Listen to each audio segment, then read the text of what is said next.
Allahumma salli ala sayyidina wa syafi'ina wa habibana wa nabiyyana Muhammadin sallallahu alaihi wasallam wa ala alihi wa sahbihi ajma'in, amma ba'du.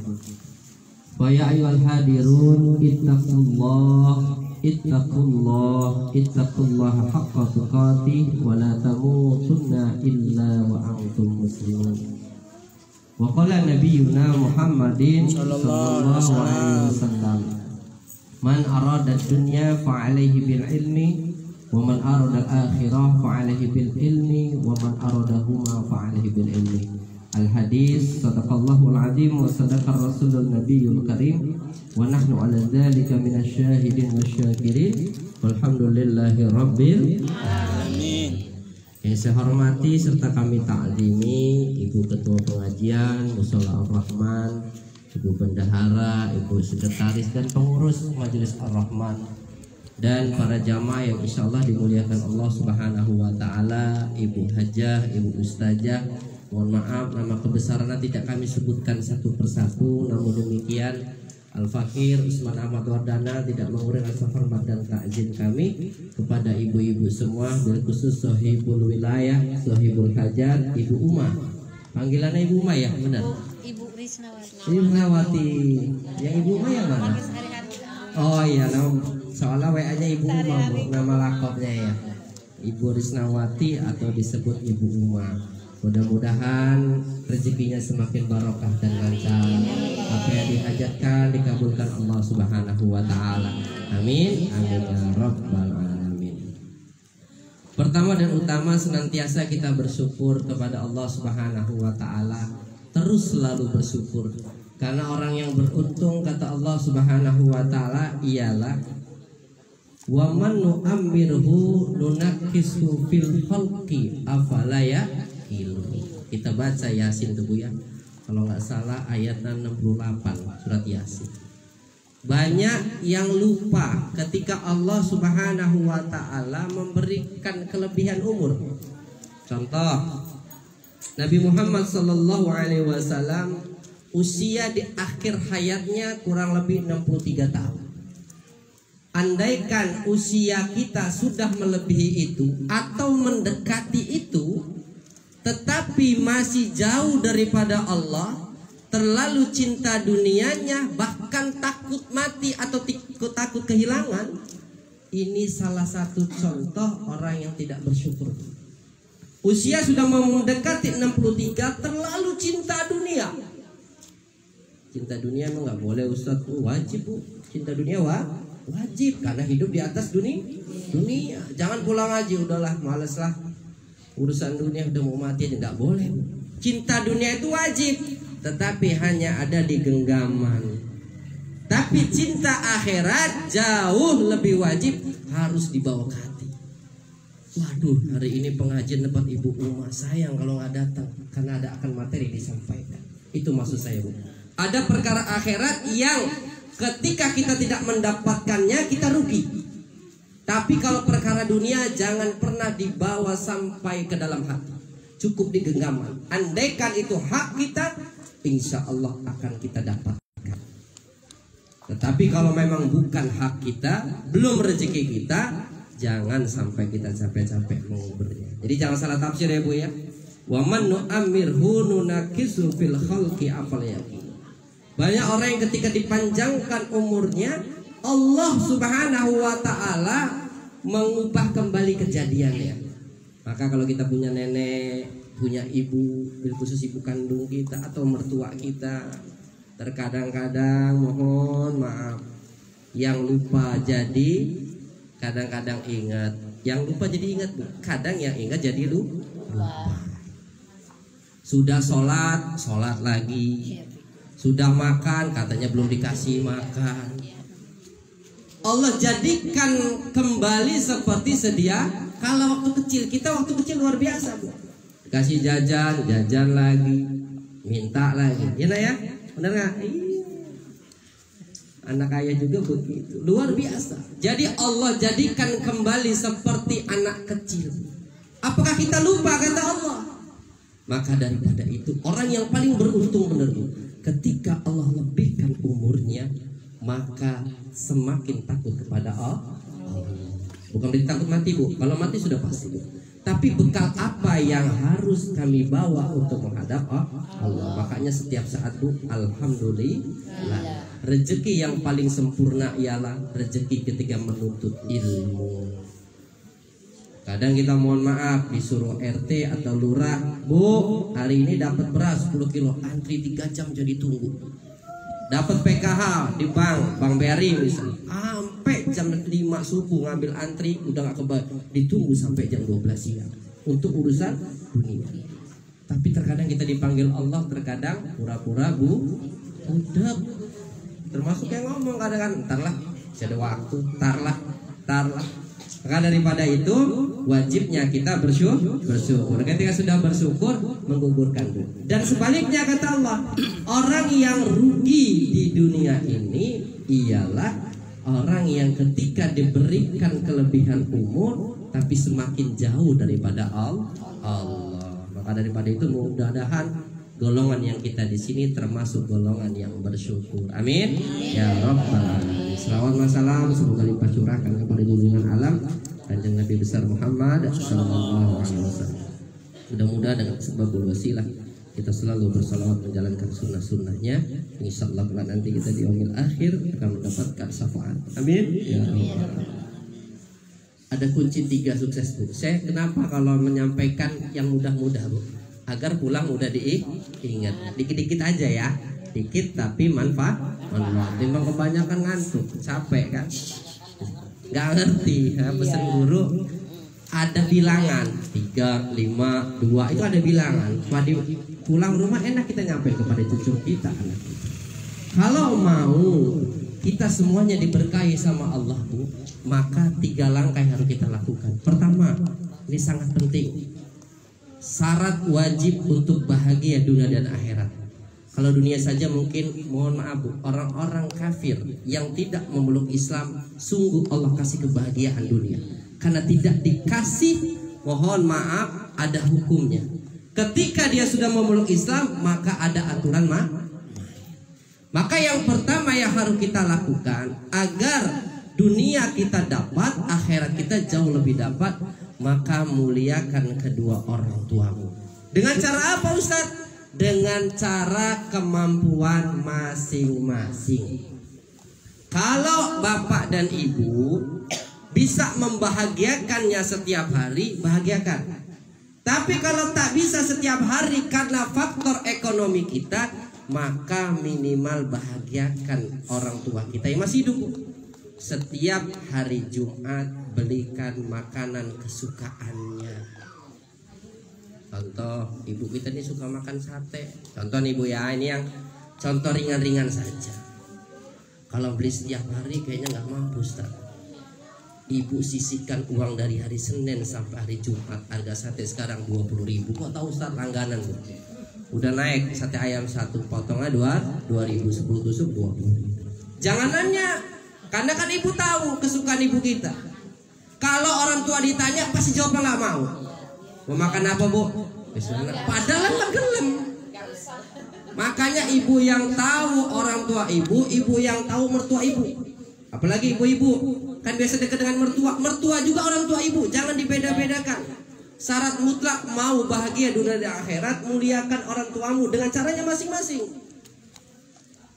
Tat, orang tua saya sudah meninggal, gimana cara bahagiakannya? Sedangkan syarat kebahagiaan sukses dunia dan akhirat harus bahagiakan orang tua. Tuh, udah dijawab tuh sama ibu tuh. Alhamdulillah. Cari kerabat terdekatnya. Kalau itu dia punya adik ibu, jangan orang tuanya sudah nggak ada, putus tali silaturahmi. Kalau makamnya dekat, kunjungi. Gak setiap hari, setiap Jumat. Emang ada pengkhusus kan? Tidak ada pengkhususan. Namanya kita manusia Bu, pasti lupa. Makanya kalau laki-laki biasa habis sholat Jumat tuh mampir ke makam, doakan. Jadi syarat yang pertama ialah muliakan orang tuamu, bahagiakan orang dengan cara masing-masing. Jangan sawang sinawang. Tetangga kita beliin mobil buat ibunya, kita kedinginan atau kepanasan, ngutang mobil buat ibu, itu dipaksakan, tidak boleh. Bahagiakan orang tua itu nggak semuanya harus dengan harta Bu, yakin. dengan tingkah laku kita, andaikan kita tidak ada harta, cukup jadi anak yang berbakti, tidak menyakitkannya, itu sudah salah satu bentuk membahagiakan orang tua. Yang kedua, kata Rasulullah, ana wa kafilul fil yatim jannati hakaja. Kalau yang pertama sudah banyak ayat, Bu. Wa qad rabbuka alla ta'budu illa iyya wa bil walidaini ihsana. Hadisnya banyak. Ridallahu fi ridha wali walidain wa suqtallahu fi suqta wali walidain. Kalau orang tua kita ridho, pasti Allah ridho. Sebaliknya kalau orang tua kita nggak suka dengan kita, apalagi sampai menyumpahinya, maka celakalah kita, murka Allah pasti. Yang kedua, ana wa kafilul fil yatim jannati hakaja. Kalau mau bahagia dunia akhirat, muliakan anak yatim. Kalau ibu-ibu punya anak asuh, anak yatim, muliakan. Kalau kita nggak sanggup, bantu lewat yayasan, nanti diamanahkan. Kadang kan kita nggak sanggup, Bu, melihara anak yatim di rumah, 2 aja, 1 saja, kadang nggak sanggup. Makanya melalui wasilah akan mempermudah. Ibu sudah menitipkan gugur kewajiban, Bu. Sudah menitipkan gugur kewajiban. Dengan cara apa? Semampu kita. Kalau nggak mampu setiap hari, setiap Jumat, kasih aja 5.000, Bu. Senangnya bukan main, bahkan nama kita itu diingat terus, Bu. Saya pernah cerita, saya dulu waktu kecil, kalau dagang pempek tempat Pak Habib, itu langganan saya. Mana ibunya? Datang nggak? Istri Pak Habib? Nggak datang ya? Saya kalau dagang pempek selalu nunggu di depan rumah dia. Kalau dia belum beli, saya bolak-balik. Dan selalu lebihnya dikasih, Bu. Saya cerita kemarin dengan Pak Habibnya, dia malah lupa kebaikan dia. Tapi saya selalu ingat. Itu dikatakan amal jari. Ibu jangan pernah berpikir anak kecil Ustaz. Sedekah yang terbaik itu membeli dagangan orang, susuknya diambil. Tapi jangan dulu kan masih kecil saya, Bu. Karena tahu kebaikannya sampai saya lingkarin. Ini pasti ngeborong pempek saya. Benar, sisanya ambil aja deh. Itu sudah Allah titipkan. Maka daripada itu kita apalagi sampai menolong anak yatim. Karena Rasulullah yang berjanji, ana wa kafilul fil yatim. Kata Rasulullah sallallahu alaihi wasallam, ana wa kafilul fil yatim. Barang siapa yang mau menyantuni anak-anak yatim, kelak kata Rasulullah suka, kelak nanti akan berdampingan bersamaku di surga. Rasulullah mengisyarahkan seperti jari tunjuk dan jari tengah, dekat. Jadi kalau mau Rasulullah ridho dengan kita, maka muliakan anak yatim. Yang ketiga, agar berkah hidup kita, Bu, muliakan guru-guru ibu. Gak mungkin ibu sekarang bisa alif-alifan, bisa baca Quran, tahu hadis tanpa ada perantara. Cari guru-guru ibu, ingat namanya, kirim Al-Fatihah untuk mereka. Kalau ibu mampu main ke rumahnya, mampulah main ke rumahnya. Jelas kata Rasulullah, man jaro aliman faka'ana man jaro faka'ani, man jaro aliman faka'ana man jaroni. Barang siapa yang ziarah datang, ziarah itu datang, Bu. Kalau memang jauh di Jawa sana, kita cukup pajang fotonya, Bu. Wasilah beliau, aku kenal agama ini. Makanya ibu kalau main ke rumah saya di majelis, saya pajang foto guru-guru saya yang pernah mengajarkan saya. Agar apa, Bu? Ketika kita merasa pintar, kita ingat guru kita. Wasilah beliau. Makanya orang tua dengan guru ini sesuatu yang tak pernah bisa dipisahkan. Karena salah satunya tidak bisa dipisahkan, Bu. Tak ada kita tanpa ada orang tua. Kita tak paham agama tanpa ada guru. Maka daripada itu, kalau kita habis sholat, kirim Al-Fatihah untuk mereka, guru-guru kita. Ingat namanya. Guru apa? Guru kebaikan. Pokoknya yang pernah ngajar, baik guru SD, SMP, SMA. Maka kita harus mendoakannya. Kalau nggak kenal, kita khususkan aja kepada guru kami, ya Allah, baik yang masih hidup ataupun yang telah mendahului kami. Al-Fatihah. Jadi seperti itu. Syukur-syukur bisa sowan. Kenapa kalau kita bisa sowan? Karena kata Rasulullah Sallallahu Alaihi Wasallam, man sofa'ali man faka'ana man sofa'ani. Barang siapa takzim mencium tangannya para guru-guru ibu, maka kata Rasulullah Sallallahu Alaihi Wasallam, sama saja mencium tanganku. Jadi syarat wali itu sebenarnya mudah. Patuh kepada orang tua, patuh kepada guru. Selamat. Ada rezekinya kita sudah. Itu saja ketiga poin dapat saya sampaikan. Jadi kunci sukses itu sebenarnya mudah. Kalau dalam konteksnya ibu pintar di ekonomi, biar lebih berkah lagi dan bertahan lama ekonomi tersebut, maka terapkan yang saya sampaikan tadi. Saya juga dapat ijazah dari guru kami. Mudah-mudahan kita bisa mengamalkan. Ingat, berbuat baik tak harus sama dengan tetangga kita. Berbuat baik tak perlu dipaksakan, sesuai kemampuan. Tetangga kita mampu 100.000, kita adanya 1.000, sedekahkan. Yang ku bilang tadi, saya usia sekarang 36 tahun. Kebaikan 30 tahun yang lalu, 10 tahun saya dagang mie dan pempek, masih ingat sampai sekarang. Orang yang sering kasih uang saya lebaran.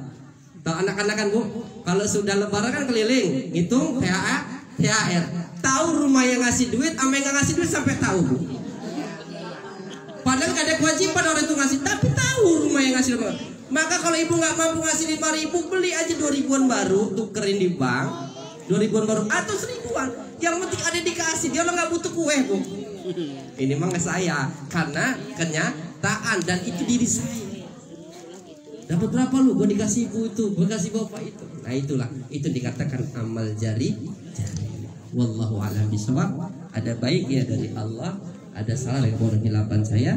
Kepada Allah saya mohon ampun. Terakhir saya bacakan hadis tentang menuntut ilmu, biar semuanya semangat untuk mempelajari ilmu. Kata Rasulullah sallallahu alaihi wasallam, man masaila khalqa alimin kana lahu bi kulli khutwatin mi'atun hasanah fa ija jalasa indahu wastama'a ma yaqulu kana lahu bi kulli kalimatin hasanah. Barang siapa berjalan ke majelis orang alim atau majelis ilmu ya Bu, maka bagi dia 100 kebaikan sebagai ganti setiap langkahnya. Maka ketika kita lagi jalan Bu, hindarkan tangan kita nih nyabut-nyabutin apa? Pinggir jalan. Padang kan pun bagus amat kembang itu, ambil jalan Bu. Itu lagi zikir buat kita. Kadang kita kan latah kita ya. Kembang nih bagus. Kembangnya bagus. Nanti pulang ngaji baru nembung minta. Tapi minta boleh mah. Pulang ngaji, selesai pulang ngaji dia sudah zikir, boleh kita Bu, boleh nggak minta bibitnya, tapi jangan sampai tangan kita nih ngambil atau kita tangan sambil kan keambil nih rumput orang, tapi itu nggak boleh ya. Hindarkan ya. Barang siapa berjalan ke majelis orang alim, majelis ilmu, maka bagi dia 100 kebaikan sebagai ganti setiap langkahnya. Jika dia duduk di dekatnya dan mendengarkan apa yang dia ucapkan, maka bagi dia 1 kebaikan sebagai ganti setiap kalimat. Jadi apa yang disampaikan, dia dengarkan, dia pahami dan dia amalkan, dikasih kebaikan.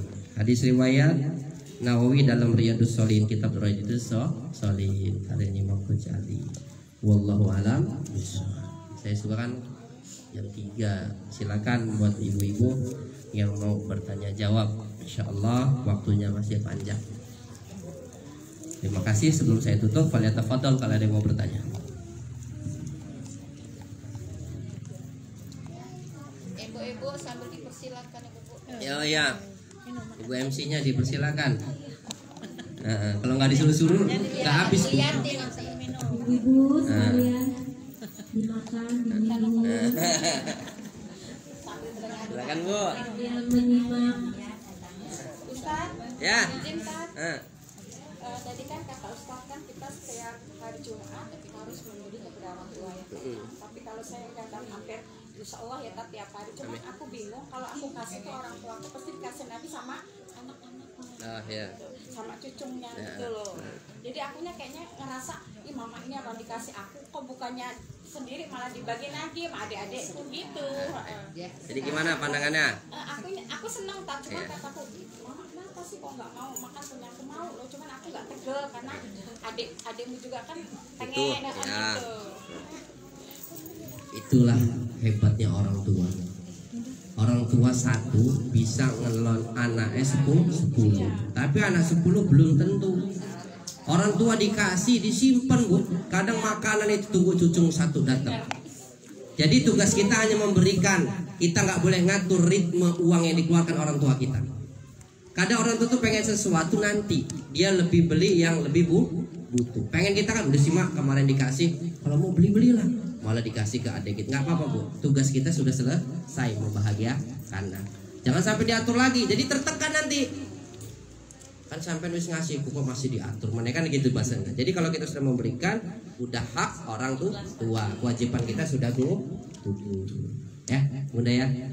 Alhamdulillah, mungkin ya ibu yang lebih tahu lah, orang tua ibu yang lebih tahu, adik-adikmu juga butuh, kakakmu lebih butuh. Allah bisa.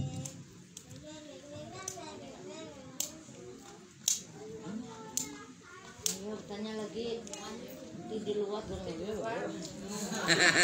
ngobrol sendiri nggak paham. Ya Wak, ya di luar sana ngobrol sendiri masalah ini tapi nggak paham, itu jawab. WA berarti nanti kalau ya mak. Tanya ya. Kami pakai biar kedengeran mak belah mak. Saya mau tanya Pak Ustaz. Saya ini punya menantu ya, laki-laki.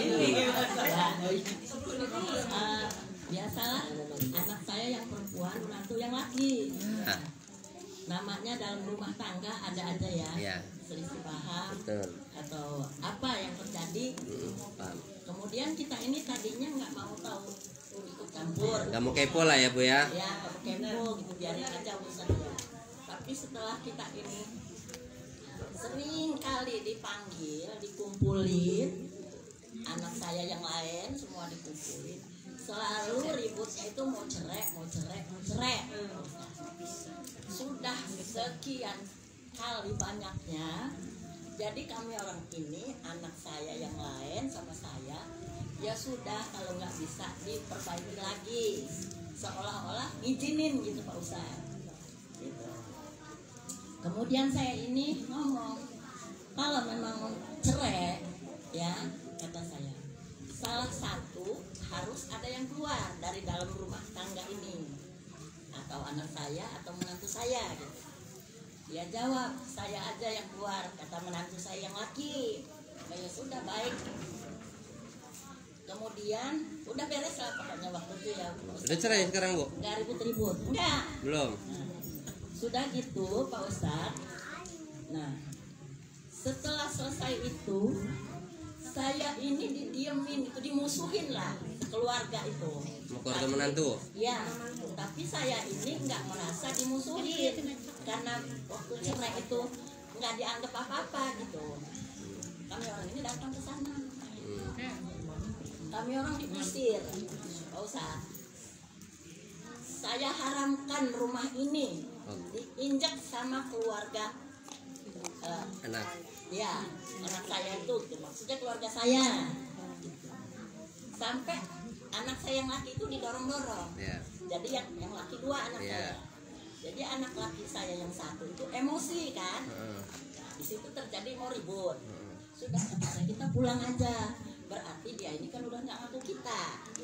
Kalau yang anak saya perempuan itu masih datang terus. Sekian tahun, kalau dihitung udah belasan tahun terjadi ribut, tapi yang total pisah 4 tahun gitu. Tapi anak sayanya masih atau 3 bulan sekali, 6 bulan sekali nengok saya ke rumah saya, tapi dalam nyumput Pak Ustadz gitu. Pertanyaan ibu gimana nih? Pertanyaan saya, apakah itu gimana mantu saya itu?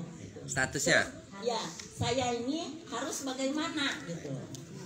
Itu aja Pak Ustadz. Makasih ya mak. Ya. Bukan berarti memutus pembicaraan. Jadi intinya begini mak, status mantu ibu sekarang masih jadi suami anak ibu Masih. secara agama dan secara hukum. Ya. Karena belum ada ucapan talak.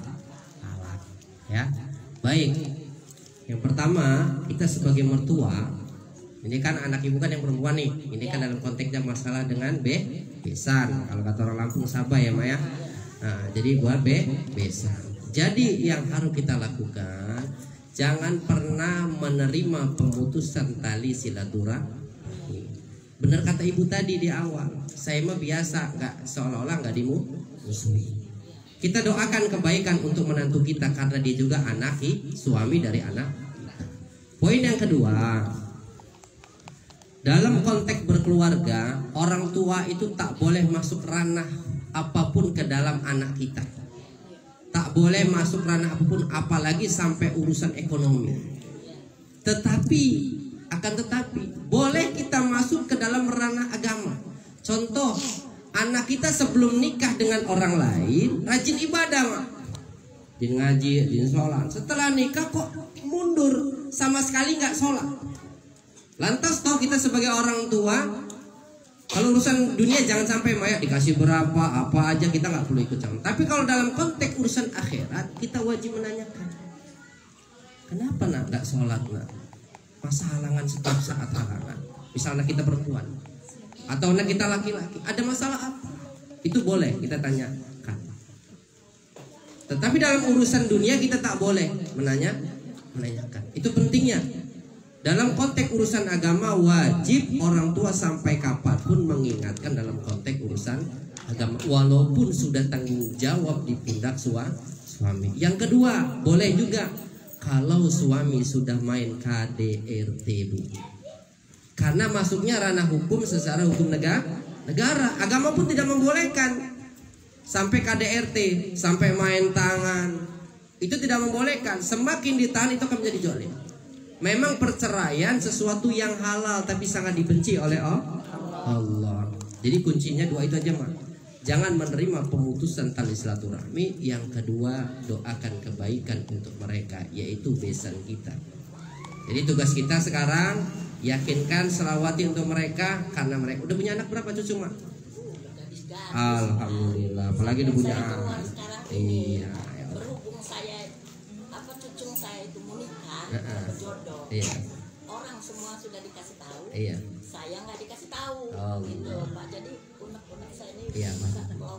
Insyaallah Allah yang selalu Maha Pengampun tidak pernah rasa untuk dalam konsepnya ketika kita mau meminta ampun kepada Allah, syaratnya minta maaf dulu kepada manusia. Ampun itu hanya urusan Allah, Bu. Tapi islah hablum minas. Kita tahu islah itu dalam konteks antar hubungan manusia. Ibu sudah silaturahmi kepada sahabat kita, besan kita. Dia tak mau menerima, ya bahkan diusir. Pulang kepada Allah, mohon ampun kepada Allah, biarlah hatinya Allah yang membolak-balikkan. Ya Allah, mudahkan urus saudara besanku ya Allah. Lemahkan hatinya, luruskan hatinya, lembutkan hatinya untuk menerima sebagai keluarga seutuhnya. Allah yang boleh. Tapi syarat kita datang ya. Saya itu silaturahmi dengan rumah besan, ke rumah anak menantu saya sendiri. Iya. Tapi begitu masuk, diusir. Orang ini diusir, tapi dia itu musir semua. Saya ini satu mobil ke sana. Musirnya itu musir anak saya yang laki-laki, dipegang pundaknya, didorong-dorong. Jadi biar gak ada konflik ya, Bu. Nah, jadi intinya kita ambil segi baiknya.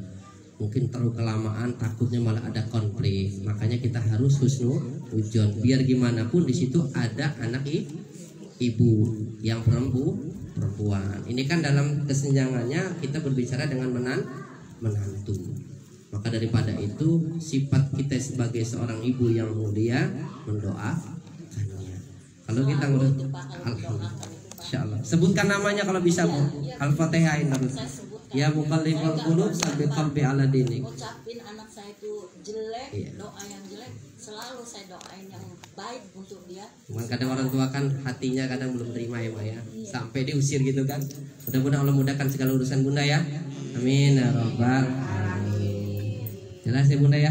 Insyaallah nanti kita bantu doa juga ya. Mudah-mudahan apapun masalah kita Allah mudahkan. Ingat pesan Allah, la yukallifullahu nafsan illa wus'aha. Enggak mungkin Allah memberikan ujian ataupun cobaan kecuali Allah sudah menyiapkan jalan keluarnya. Berbaik sangka kepada Allah.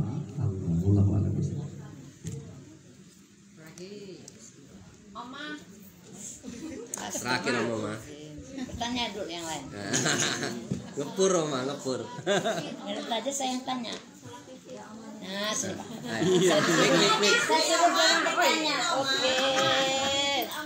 Saya ini berarti perwakilan. Oke.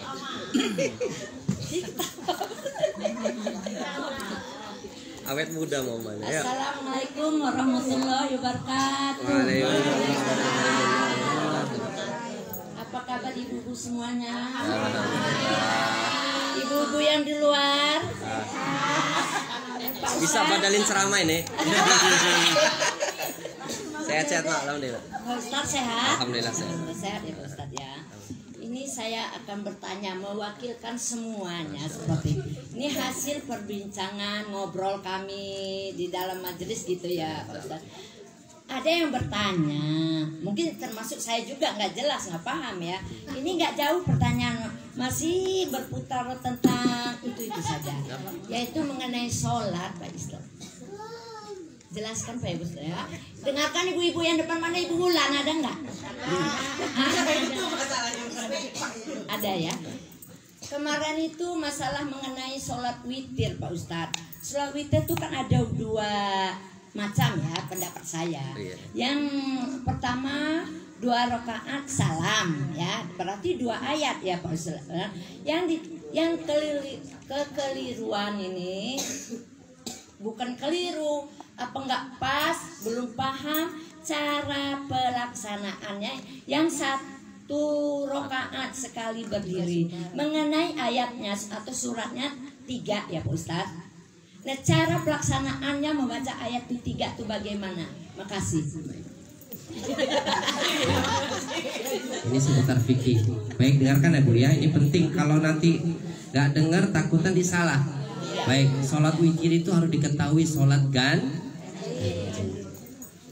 maksimal 11. Kita mau melaksanakan sholat 11 kan 2-2 Bu. Kalau ibu nggak mampu 11, 1 minimal 1. Kita mau 3 rakaat, berarti 2 yang 1. Langsung 3 boleh. Cuman kita rata-rata 2. As-sholatu sunnah masnah. Sholat sunnah itu 2. Kalau kita witir tambah 1. Caranya bagaimana? 2 sama seperti kita sholat sunnah biasa. Langsung bangun 1, niatnya 1 rakaat. 1 rakaat baca surat setelah Al-Fatihah, kulhu, falak, annas. 3 surat dalam 1 rakaat. Waladhdallin, amin, qul huwallahu ahad dan seterusnya, qul a'udzu birabbil falaq dan seterusnya, qul a'udzu birabbin nas dan seterusnya. Baru ruku. Selesai. Dan salam ya Pak. Salam. Jangan bangun lagi. Itu kalau sudah mau tuh. Paham? Kalau ibu mau 5 berarti nanti satunya 2, 1. Makanya niatkan dulu, ibu nih mau sholatnya berapa rakaat? Paling kecil berapa Bu? 1. Kalau males mulai banyak, saya sarankan istiqomah 1 dulu, gak pernah tinggal. Bukan Ustaz ngajarin pendek. Kadang kita mau niat 11 tapi cuma 1 kali Bu. Sebulan gak sholat witir. Lebih afdol 1 dulu istiqomah. Tapi ada tapinya Mak. Kalau satunya menjadikan keistiqomah terus 1 tahun, masuknya makruh. Pelit nanti kita 1. Kan ngelatih itu ada proses Pak, kayak orang bisnis. Hari ini modal 10.000, bulan depan nambahlah modalnya karena pengen untung lebih gede. Begitu juga ibadah. Dawamkan yang kecil dulu, baru mulai Pak. Seperti tahajud, 2 saja istiqomah dulu. Udah semangat baru ajakin suami baca surat pandang 8. Gitu loh niatnya. Ya jelas sama. Nah, itu yang kata Pak Ustadz itulah yang saya lakukan, yang saya pakaikan. Jadi kemarin tuh agak udahlah nanti kata nama Pak. Dorong menyamakan dengan sholat maghrib Pak Ustadz. Baik. Andaikan kalau langsung 3 tanpa tasyahud awal. Nah, langsung pertanyaan. Nah, jadi gini Mak, langsung 3 pas rokaat yang kedua jangan tasyahud awal, langsung bangun, membedakan dengan sholat maghrib. Paham? Kalau langsung 3, jadi Oma nggak boleh tasyahud awal, langsung 3. Rokaat yang kedua bangun lagi, baru yang ketiga pakai yang 3 surat tadi langsung salam. Jadi enak mana aja. Kalau saya 21 diajarkan oleh guru kami. Tapi kalau mau langsung 3 ya nggak jadi masalah juga. Yang penting kan jelas sama? Ya begitu ya itu. Ya, jelas ya. Saya aja Jadi ilmu nih, jadi ilmu yang tadi keliru kan jadi Pak. Palanya gede Oma mau bertanya. Tambah Pak. Boleh. Ini mengenai dua kalimat syahadat ya Pak Ustaz. Asyhadu an la ilaha illallah wa asyhadu anna Muhammad. Nah, yang dur itu apa dar? Oke, baik. Bagus Baca pertanyaan. dur apa dar? Ini penting nih kalau ada pernikahan. Ya. Saya kan sering jadi saksi, Mak. Kalau saya jadi saksi, saya suruh ulangin kalau syahadatnya salah. Bisa jadi banyak orang pura-pura masuk Islam, yang penting dapat anak gadisnya, tiba-tiba syahadatnya salah. Saya ulang berapa kali karena itu penting, ya. Walaupun hukumnya sunnah kalau di pernikahan. Asyhadu alla ilaha illallah wa asyhadu anna Muhammadar Rasulullah. Yang kedua baru la ilaha illallah Muhammadur. Nah, kalau dia awalnya la, berarti yang terakhir dur. Kalau pertama dia dar. Beda. Maka itu banyak yang keliru. Kalau di calon pengantin salah, saya ulangin. Karena yang mengesahkan pengantin itu bukan penghulu tapi saksi. Kadang ibu-ibu gatel, sah nggak sah? Padahal dua saksi belum ngesahin. Maka upin saksinya harus jeli, Mak. Harus adil saksinya. Takut salah ngucapin syahadatnya kan begitu. Takut salah ngucapin ibadah kabul. Jadi dar ya, Maya. Ya dar ya. Makasih Pak Ustaz. Yang lain yang tanya kan? Kalau depan mau nanya angkat tangan ya, Bu. Nah, kebagian nanti kita. Saya mau tanya, ini kan kadang kita ini janjian nih ya Pak Ustaz di jam-jam yang memang mau mendekati sholat. Saat nanti kita habis maghrib kita pergi ya, itu kan Pak Ustaz kadang-kadang gitu. Kadang-kadang kita ini perempuan ini kan harus dandan itu bisa setengah jam sendiri dandan itu Pak Ustaz.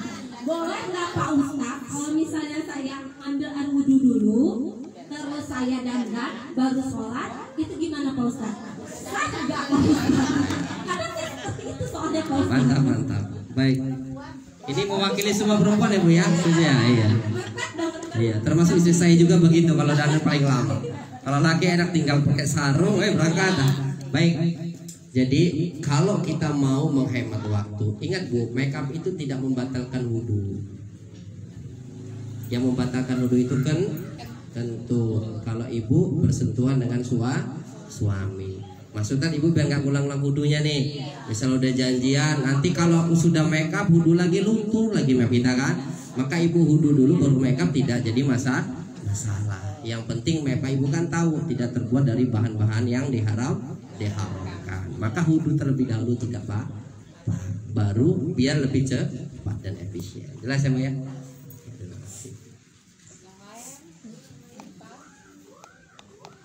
Karena sunatullah perempuan dadan.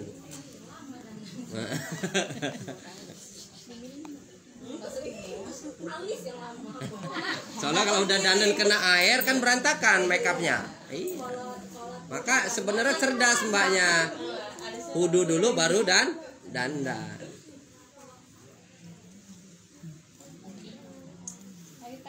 Yang penting intinya gini Mbak, jangan pernah takut makeup kita hilang untuk ibadah.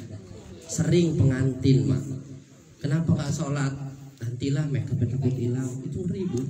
Soalnya ada kejadian, bisa nyata Bu ya, ketika perempuan tadi mau sholat, apa kata ibu mertuanya atau ibu kandungnya saya lupa, itu kisah nyata. Nanti nak makeup kamu luntur, sayang yang datang teman-temanmu nggak lihat. Aku takut Allah akan menyambut nyawaku. Memang kita mau melihat tamu benar Bu, tapi jangan sampai habis waktu. Contoh sholat zuhur jam 12, ya nggak boleh juga kita langsung sholat Bu.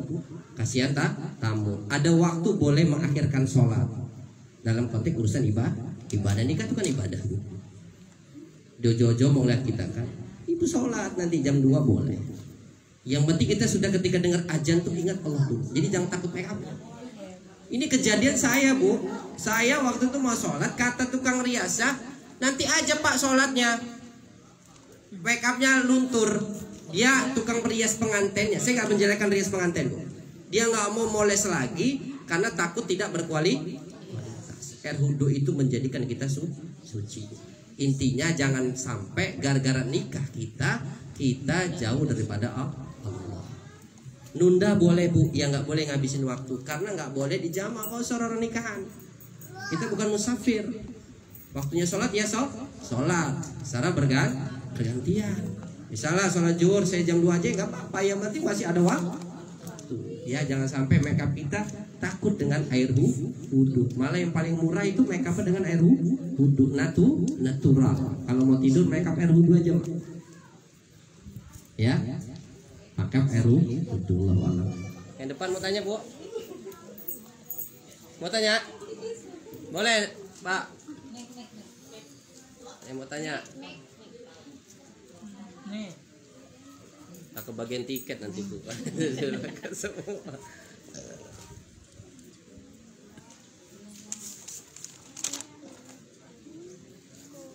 Ya, silakan.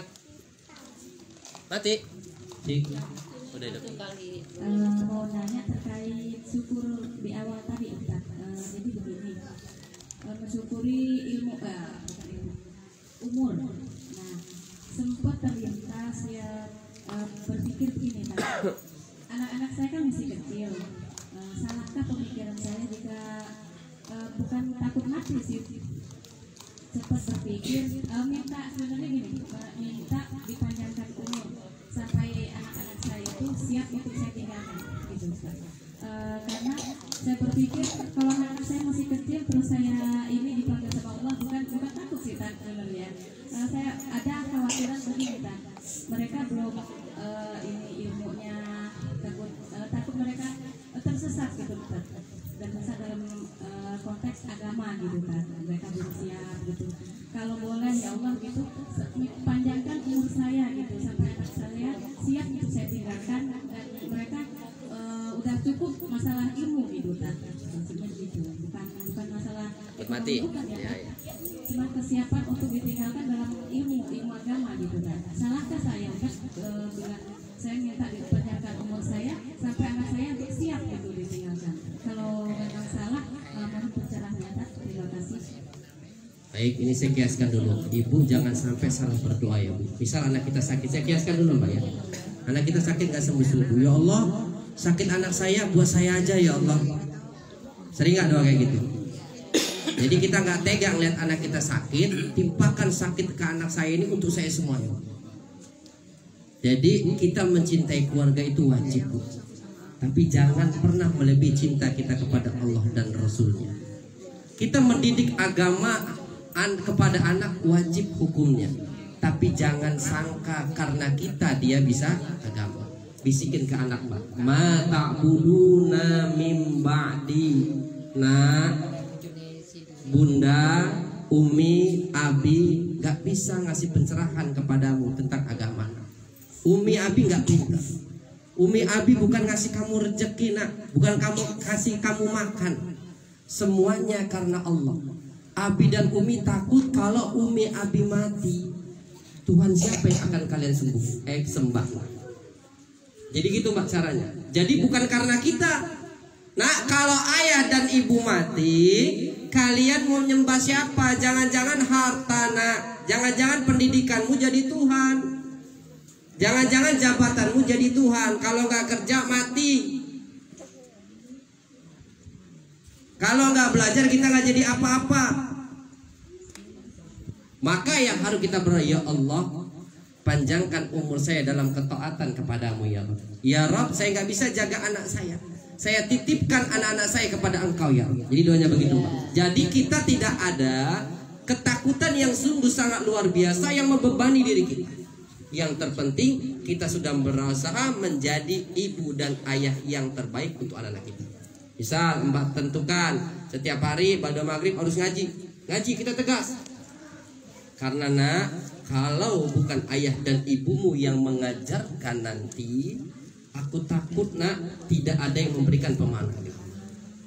Jadi kita balik bukan karena kitanya, tapi karena Allah. Karena gak tahu, bukan ngomong parno ya Bu. Jadi omongan kayak gitu bukan berarti kita nanti cepat matinya, bukan. Karena hakikat mati itu sudah ditentukan, tidak bisa ditukar lagi. Tapi boleh nggak usah doa panjang umur, boleh ya Allah panjangkan umurku dalam ketaatan kepada Engkau. Jadi maksud tadi umur yang panjang tapi semakin taat. Niat kita kan ya Allah kalau aku panjang umur, misal najar nih, kalau aku panjang umur maulah gini. Tapi kita nggak dilakuin, itu kita rugi. Jadi doanya aja diperbaikin, apa ya? Bisikin kepada anak, unak masih ini bu, 6 tahun, 7 tahun, bisikin. Mata buduna min ba'di, anakku. Kalau ibu dan ayah nggak ada, siapa yang kamu sembah? Nak? Dia akan berpikir nanti, ibu bukan ngasih kamu rezeki, nah ibu nggak bisa ngapa-ngapain.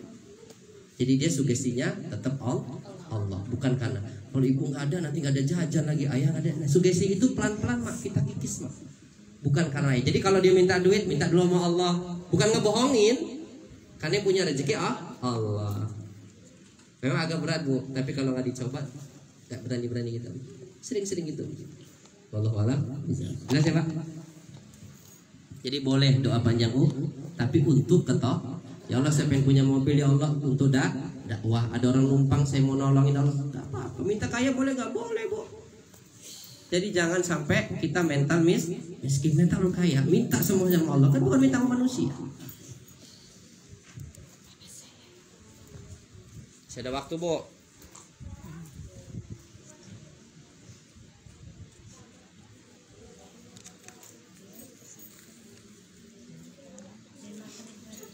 Iya bu. Jelas?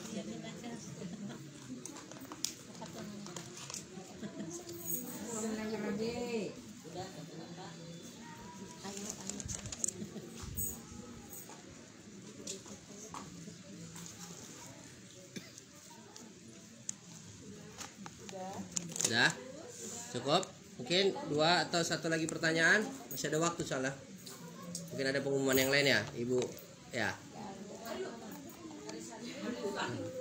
Kalau udah saya tutup. Ada lagi mau tanya bu? Cukup ya? Boleh. Aduh nambahkan ya silakan.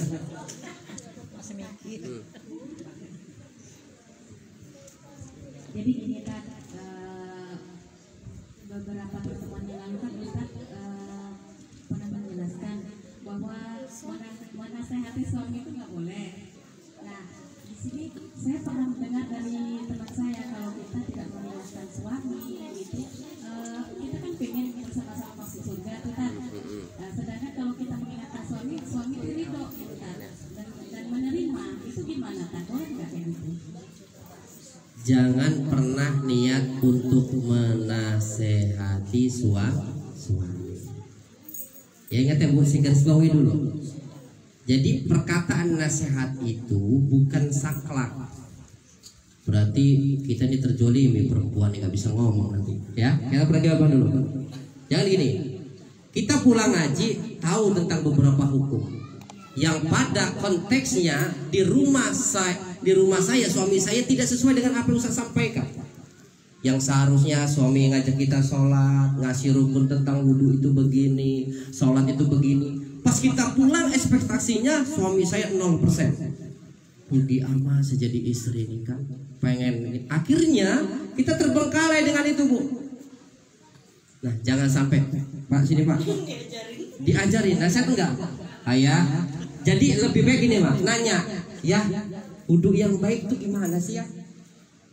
Kalau suami yang peka, dia akan mencoba. Waduh istri gue nanya ini lagi nih kan. Pasti suami itu cari alasan. Nanti bun, saya jawab. Atau dia ngerasa, jangan kita langsung kasih jawaban Pak. Dia ngerasa tidak dihargai sebagai seorang suami. Ya ayyuhalladzina amanu qu anfusakum wa ahlikum. Tugas suami bu aslinya bu bimbing kita nih bu. Dikarenakan suami kita atas izin Allah dititipkan sebagai suami ibu-ibu yang mohon maaf notabene belum belajar agama secara baik, maka kita harus juga ngaji. Karena ngaji adalah fardu ain. Menuntut ilmu fardu ain. Kalau fardu kifayah enak bu, suami nggak nuntut ilmu lagi, sudah dibadalkan oleh ibu. Fardu ain itu gimana? Bila mana ditinggalkan seorang maka berdosa. Kalau fardu kifayah, bila mana sudah dikerjakan yang mewakili maka tak berdosa. Contoh, ada seorang muslim meninggal dunia. Satu kampung itu gak ada yang menyolatinya karena kebanyakan main togel, benci gitu misal. Dia muslim gak mau nyolatin karena kebencian di semasa hidupnya. Satu kampung halim ini dosa semua bu. Ada beberapa orang yang nyolatinya, maka gugur dosa tadi karena sudah ada yang menyolatinya atau yang mengurus jenazah. Jadi kita nggak boleh judge seorang, mau dia tukang judi, tukang mabuk, kalau dia meninggal KTP positif ya dianukan, diurus. Tugas kita apa Bu? Ngajak kalau mampu. Jadi maksud tempat tadi, jangan sampai niat kita menasihati, tetapi bagaimana cara pola dakwah itu baik. Nanya tapi bukan nyindir ya Bu ya. Nanya benar-benar kita nih sudah tahu, tapi kita tuh pengen suami kita, dari lisan suami kita yang ngasih tahu. Ayah sholat berjamaah yuk, tahajud misalnya. Jadi imam, karena dia ngerasa belum siap, mungkin belum mau. Ayah tanya sih tentang ini, itu kan jadi tantangan. Saya pun gitu Bu, kalau ditanya istri saya yang saya belum tahu jawabannya, saya tunda. Kita juga harus legowo sebagai laki-laki. Tapi ngajak boleh ya Mbak ya. Ayah sholat yuk, yang nggak boleh tuh nasihati. Ayah harus begini, nasihati itu beda ya Bu. Tapi suami boleh menasihati istri. Tetapi kalau musyawarah boleh, ayah kapan ya kita bisa pengajian bareng gitu loh. Tapi bukan untuk nasihati, tapi ngajak musyawarah. Karena laki-laki itu egonya lebih tinggi. Ini karena saya sendiri Bu, berdua dengan adik saya laki-laki. Itu laki-laki itu begitu Bu. Jadi ibu-ibu harus paham juga sifat dari laki-laki. Dia nggak mau merasa di bawah istri, walaupun dia belum tahu. Menutupi kekurangannya tadi, jangan sampai kita menjelekkan dia sampai di hadapan kita gitu. Allahu a'lam bishawab. Nasihati bukan berarti tidak boleh Mbak ya, tapi diajak musyawarah. Tinggal kata-kata kita aja kalau kita perbaiki. Wallahu a'lam bishawab. Karena ridhonya istri tergantung dari ridho suami. Kalau suami ridho, insya Allah selamat kita. Kemana-mana minta doanya. Misal mau bisnis apapun, tanya ke suami dulu. Kalau suami insya Allah ridho. Sebaliknya suami juga harus koordinasi dengan istri. Jangan tekornya aja baru ngelapor ke istri. Pengalaman saya Bu, mau usaha, pengennya surprise, sudah gagal baru cerita kemarin kemana gitu. Kebetulan istri saya nonton juga lah Ibu, biar tahu juga saya juga banyak dosanya. Wallahu a'lam bishawab. Intinya musyawarah itu penting dalam hubungan rumah tangga. Bila mana ada kegagalan, sudah tahu sama tahu. Tapi kalau kita sendiri-sendiri, terkadang itulah yang menyebabkan pertengkaran. Tidak ada keterbukaan satu sama lain. Mertua dan orang tua sama, jangan pernah dibedakan. Kita ngasih mertua, ya orang tua kasih juga. Orang tua kita kasih, mertua juga kita kasih. Walaupun jumlahnya beda, karena kebutuhannya masing-masing. Wallahu a'lam. Oh ya, nambah Mbak. Mik. Beda. Melanjutkan. Kayaknya mirip gitu Pak Ustaz. Agak mirip dikit ya? Iya. Saya dengar omongan Pak Ustaz tuh saya ingat. Ini Pak Ustaz, kata Pak Ustaz tadi, orang itu dikarenakan dia muslim ya, dia gila judi, gila segala macam, nggak pernah sholat ke masjid. Jadi satu kampung itu tidak mau menyolatinkan dia. Katanya buangkan aja ke laut. Nah, bagaimana itu Pak Ustaz? Itu saya dengar loh Pak Ustaz. Makanya saya tanya dengan Pak Ustaz. Kan kata Pak Ustaz, berdosa satu kampung. Betul. Makasih Pak Ustaz. Kita ini tidak boleh menjadi pengadilan manusia Bu. Yang boleh itu yang sudah disumpah sama Allah, yaitu hakim ataupun jaksa. Yang sudah dikasih SK, dia bisa menentukan salah ataupun tidak. Tapi dalam konteks urusan dunia pun masih bisa dihapus kameranya. Paham misalnya saya? Yang salah jadi benar, yang benar jadi salah. Kita ketika sudah mendapatkan hidayah, terus kembangkan, terus bersyukur.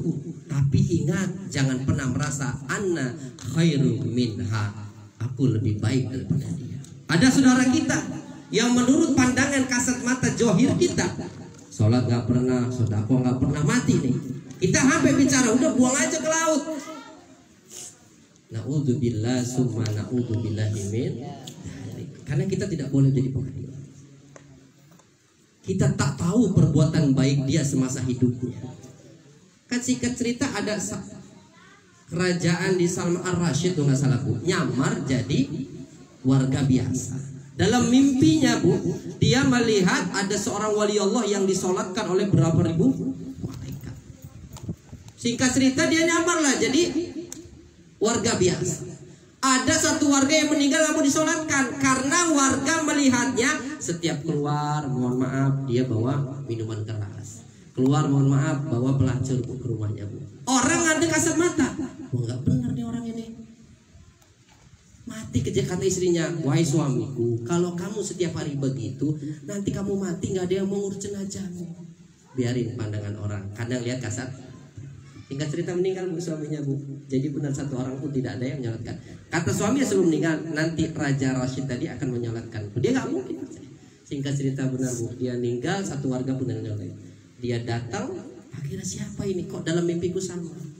Akhirnya seorang raja tadi ngaku bahwa dirinya raja dan banyak warga menyolati. Akhirnya bertanya seorang raja, wahai ibunda, apa amalan dilakukan suami? Ketahuilah wahai raja, sungguhnya suamiku semasa hidupnya keluar untuk mengurangi perbuatan maksiat orang lain.